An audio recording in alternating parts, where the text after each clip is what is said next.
प्रधानमंत्री नरेंद्र मोदी जी के 12 वर्ष पूरे, भारत बना वैश्विक शक्ति। मुख्यमंत्री देवेंद्र फडणवीस और भाजपा प्रदेशाध्यक्ष रविंद्र चव्हाण ने बताया, राष्ट्र निर्माण का दौर। प्रधानमंत्री नरेंद्र मोदी जी के नेतृत्व में बदला भारत का स्वरूप। 12 वर्षों की उपलब्धियों पर मुख्यमंत्री देवेंद्र फडणवीस और भाजपा प्रदेशाध्यक्ष रविंद्र चव्हाण का बड़ा बयान। प्रधानमंत्री नरेंद्र मोदी ने अपने 12 वर्षों के कार्यकाल में ये साबित कर दिखाया है कि देश का स्वाभिमान जागृत करके व्यापक परिवर्तन लाया जा सकता है। केवल अनुदानों पर निर्भर रहने की मानसिकता से बाहर निकालकर भारत को वैश्विक मंच पर सम्मानपूर्वक खड़ा करने का कार्य उन्होंने किया है। इतना ही नहीं, मेक इन इंडिया अभियान को आगे बढ़ाते हुए देश को मेक फॉर वर्ल्ड की दिशा में ले जाने में भी उनका महत्वपूर्ण योगदान रहा है। जो भारत पहले एक याचक राष्ट्र के रूप में देखा जाता था, उसे एक उभरती हुई वैश्विक शक्ति बनाने का काम प्रधानमंत्री मोदी जी ने किया है। ऐसे गौरवपूर्ण शब्द मुख्यमंत्री देवेंद्र फडणवीस ने मुंबई में व्यक्त किए। हिंदवी स्वराज्याचे सरसंस्थापक छत्रपती शिवरायांना मानाचा मुजरा करतो। भारतीय राज्यघटनेचे शिल्पकार भारतरत्न डॉक्टर बाबासाहेब आंबेडकर यांना मानवंदना अर्पित करतो। राष्ट्र निर्माणाची तपपूर्ती या मोदीजींच्या कार्यकाळाला 12 वर्ष पूर्ण झाल्यानंतर त्यांच्या कार्यावर प्रकाश टाकणारी ही जी काही एक हे कॉफी टेबल बुक आहे, पुस्तिका आहे, याच्या प्रकाशन प्रसंगी मंचावर उपस्थित असलेले ज्यांच्या संकल्पनेतून हे कॉफी टेबल बुक तयार झालं ते महाराष्ट्राचे भारतीय जनता पक्षाचे अध्यक्ष माननीय रवींद्र चव्हाणजी, मंत्री मंगल प्रभात लोढाजी, मुंबईचे अध्यक्ष अमित साटमजी, आमदार निरंजन डावखरेजी, योगेश सागरजी, संजय कुटेजी, सुनील राणेजी, राजेश पांडेजी, समोर उपस्थित असलेले माध्यम क्षेत्रातील अनेक दिग्गज मान्यवर आणि उपस्थित सर्व भगिनी आणि बंधूंनो, मी रवींद्र चव्हाण साहेबांचं मनापासून अभिनंदन करेन की माननीय प्रधानमंत्री महोदयांना शपथ घेऊन उद्या 12 वर्ष पूर्ण होत आहे। 26 मे 1914 2014 ला 26 मे 2014 ला जो आवाज आपण सर्वांनी ऐकला, मैं नरेंद्र दामोदर दास मोदी, तो आवाज आजही आपल्या सर्वांच्या कानामध्ये निश्चितपणे त्या ठिकाणी गुंजतो आहे। आणि ही 12 वर्ष अक्षरशः थक्क करणारी अशा प्रकारची 12 वर्षे। एखाद्या देशाची शक्ती, एखाद्या देशाचा स्वाभिमान आणि आत्माभिमान कशा पद्धतीने जागृत करून एक मोठं परिवर्तन घडवलं जाऊ शकतं, हे गेल्या 12 वर्षामध्ये मोदीजींनी दाखवून दिलंय। जो देश एखाद्या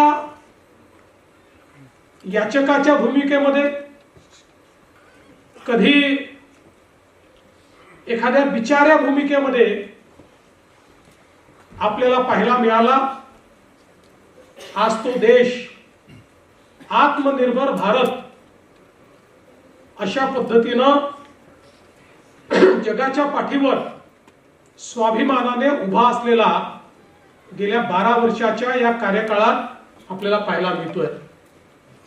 खरं म्हणजे 12 वर्षात मोदीजींनी वेगवेगळ्या क्षेत्रात केलेलं कार्य हे एका कॉफी टेबल बुक मध्ये मांडणं देखील अत्यंत कठीण आहे। आणि त्याबद्दल एखाद्या भाषणामध्ये बोलणं हे तर त्याहीपेक्षा कठीण आहे। पण मला असं वाटतं की ही जी काही 12 वर्ष आहे, ही नवभारताकडे जी काही भारताने वाटचाल केली त्याची ही 12 वर्ष आहे। विविध क्षेत्रांमध्ये जे परिवर्तन झालंय त्याची ही 12 वर्ष आहे।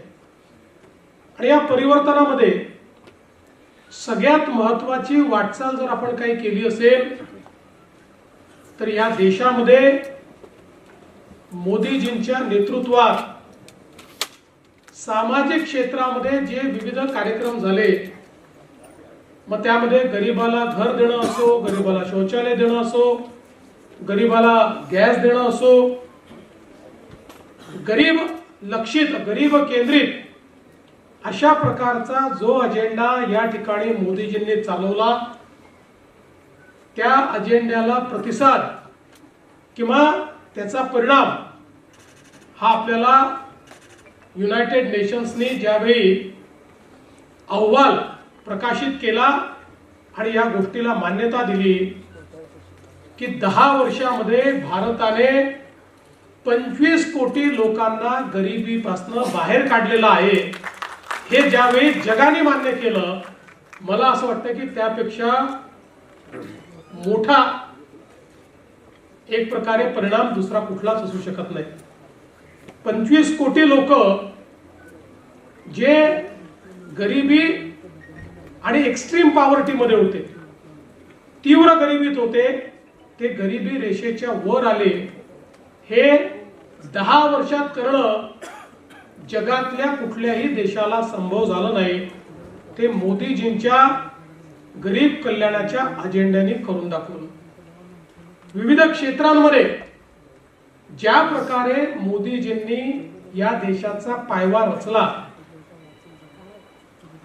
आता याच्या पुढे सातत्याने त्याच्यावरच्या इमारतीवर मजलेच चढणार आहे.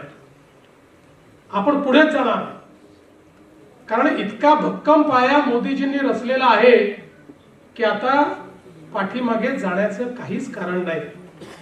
आज आपण बघा, अर्थव्यवस्था म्हणून भारताने केलेली प्रगती ही थक्क करणारी प्रगती आहे.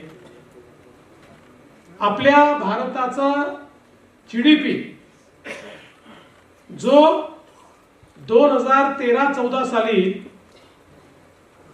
103 लाख कोटी होता, आज तो जीडीपी 357 लाख कोटी पर्यंत पोहोचलाय. म्हणजे 10 वर्षामध्ये 3 पटीने आपला जीडीपी या ठिकाणी वाढलेला आहे. महाराष्ट्राचाच आपण विचार केला तर साधारणपणे 13-14 मध्ये जो महाराष्ट्राचा जीडीपी 13 लाख कोटीचा होता, तो आता 54 लाख कोटी रुपयांपर्यंत पोहोचलेला आहे. आणि मला असं वाटतं की ही जी काही एक प्रकारे देशाच्या अर्थव्यवस्थेची वाढ आहे, मोदीजींनी एक महत्वाचा शिफ्ट देशाच्या अर्थकारणात आणला. यूपीएच्या सरकारमध्ये मानसिकता अशी होती की आम्ही लोकांकरता योजना तयार करू आणि जे काही आहे ते अनुदानाच्या स्वरूपात लोकांना देऊ, त्याच्यावर लोकांनी जगलं पाहिजे. आम्ही नवीन संधी निर्माण करणार नाही, आम्ही देशाच्या विकासावर, देशामध्ये पायाभूत सुविधा तयार करण्यावर कोणताही खर्च करणार नाही, लोकांना आपल्यावर अवलंबित करून ठेवू, अशा प्रकारच्या मानसिकतेतून, ज्याला डोल्सची इकॉनॉमी म्हणतो, अशा प्रकारची अर्थव्यवस्था, अनुदान प्रेरित अर्थव्यवस्था ही त्या काळामध्ये तयार झाली. आणि त्याचा परिणाम असा झाला की हळूहळू अर्थव्यवस्थेच्या ताणामुळे आपण संधी पण निर्माण करू शकलो नाही आणि लोकांना त्यांच्या जीवनाकरता आवश्यक काय आहे तेही देऊ शकलो नाही. परिणामतः इतक्या मोठ्या प्रमाणात देशातल्या गरिबीमध्ये एक मोठी जंप आपण 10 वर्षाच्या यूपीएच्या कार्यकाळात पाहिली.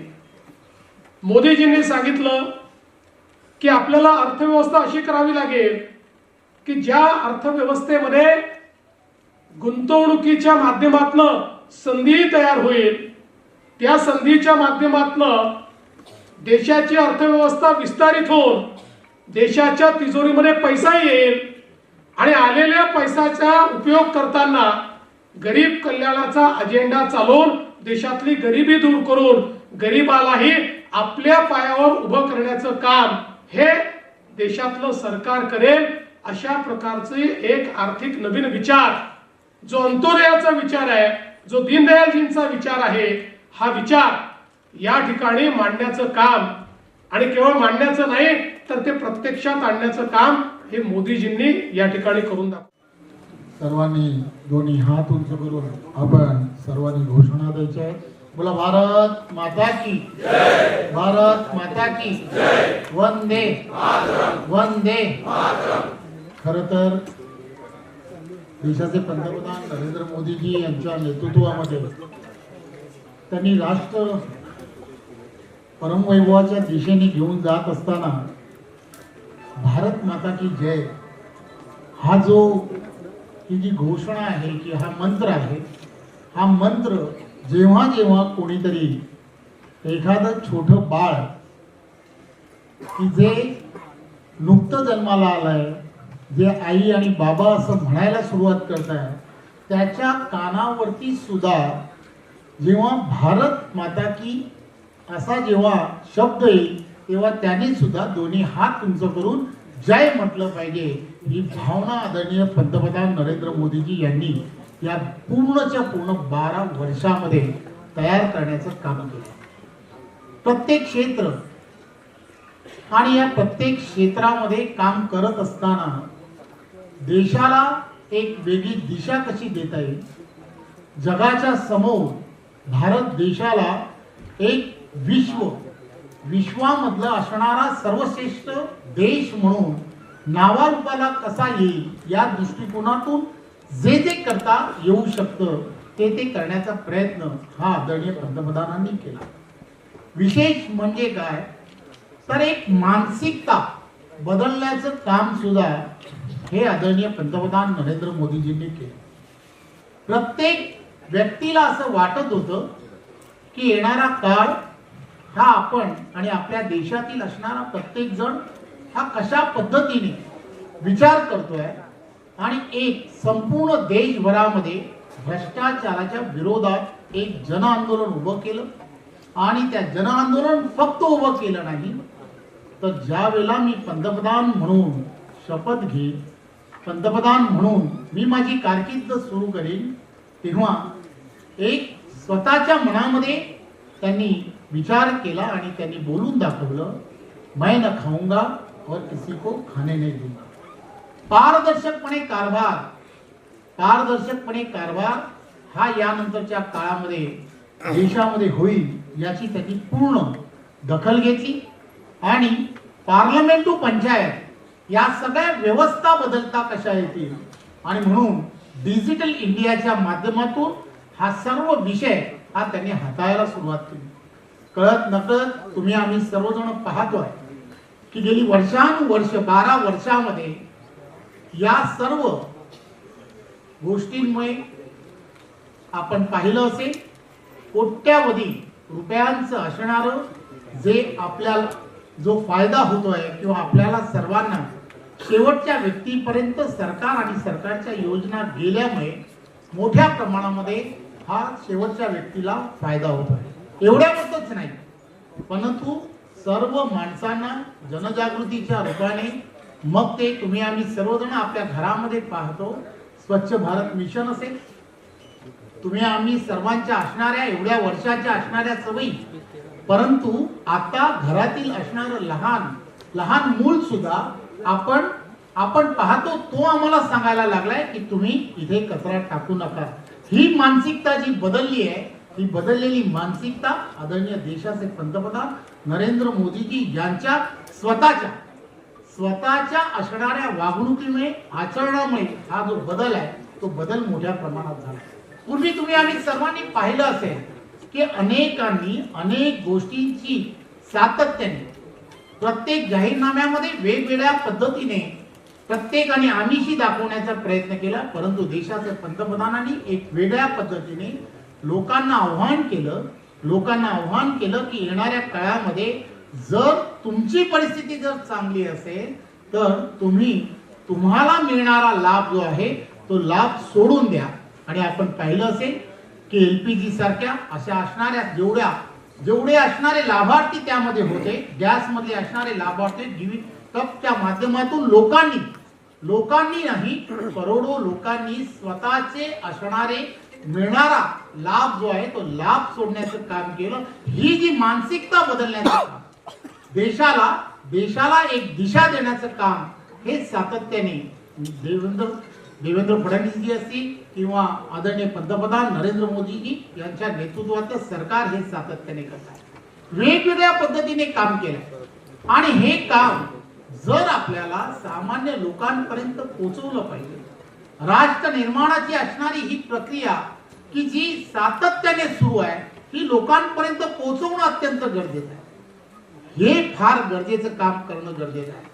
फक्त जमिनीवरतीच नाही तर अवकाशात सुद्धा ज्या पद्धतीने त्यांनी एक वेगळ्या पद्धतीने पाऊल उचललं, सरकारच्या असणाऱ्या त्यामध्ये असणारी मोनोपॉली ही त्यांनी काढली आणि त्यामध्ये सुद्धा खाजगी पद्धतीने आपल्याला काम करता येऊ शकतं. आणि आज आपण पाहतो की अवकाशामध्ये सुद्धा आपल्या देशाला एक वेगळ्या पद्धतीने एक वेगळा प्लॅटफॉर्म तयार करून आज जगामध्ये इतर देशांपेक्षा आपण पुढे मोठे व्हायला लागलोय, हे आपण सर्वजण पाहतो.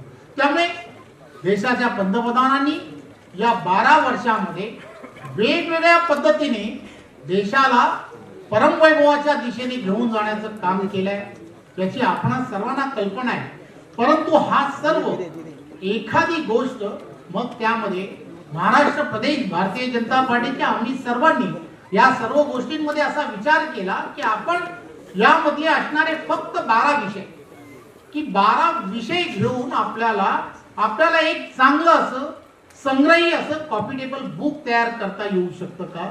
आणि हे कॉपी टेबल बुक की ज्या बुक मध्ये एक वेगळ्या पद्धतीने आपल्याला या संपूर्ण गेलं युपीएचं सरकार आणि या सरकारने त्यावेळेच्या काळामध्ये घेतलेला निर्णय असेल, त्यावेळीची त्यांची असणारी परिस्थिती आणि आज राष्ट्र निर्माणाच्या या 12 वर्षामध्ये आताची असणारी काय परिस्थिती एका ओळीमध्ये आपल्याला ते मांडता येऊ शकतं का, याचा कुठेतरी विचार करणं हे गरजेचं आहे. आणि आज आपण पाहत असाल या सभागृहामध्ये मी खरं तर आपल्या सर्वांचं खूप खूप आभारी यासाठी म्हणेन की मी आणि आम्ही सर्वांनी प्रयत्न करून असा विचार केला देवेंद्रजी की आपण फक्त माध्यमातील असणारे म्हणजे जे वेगळ्या पद्धतीने समाजामध्ये एक आपण ज्याला म्हणतो लोकशाहीचा चौथा स्तंभ म्हणून आपल्याला सर्वांना ओळखलं जातं, अशाच मंडळींना सगळ्यांना आपण या पूर्ण कार्यक्रमाला जर बोलवलं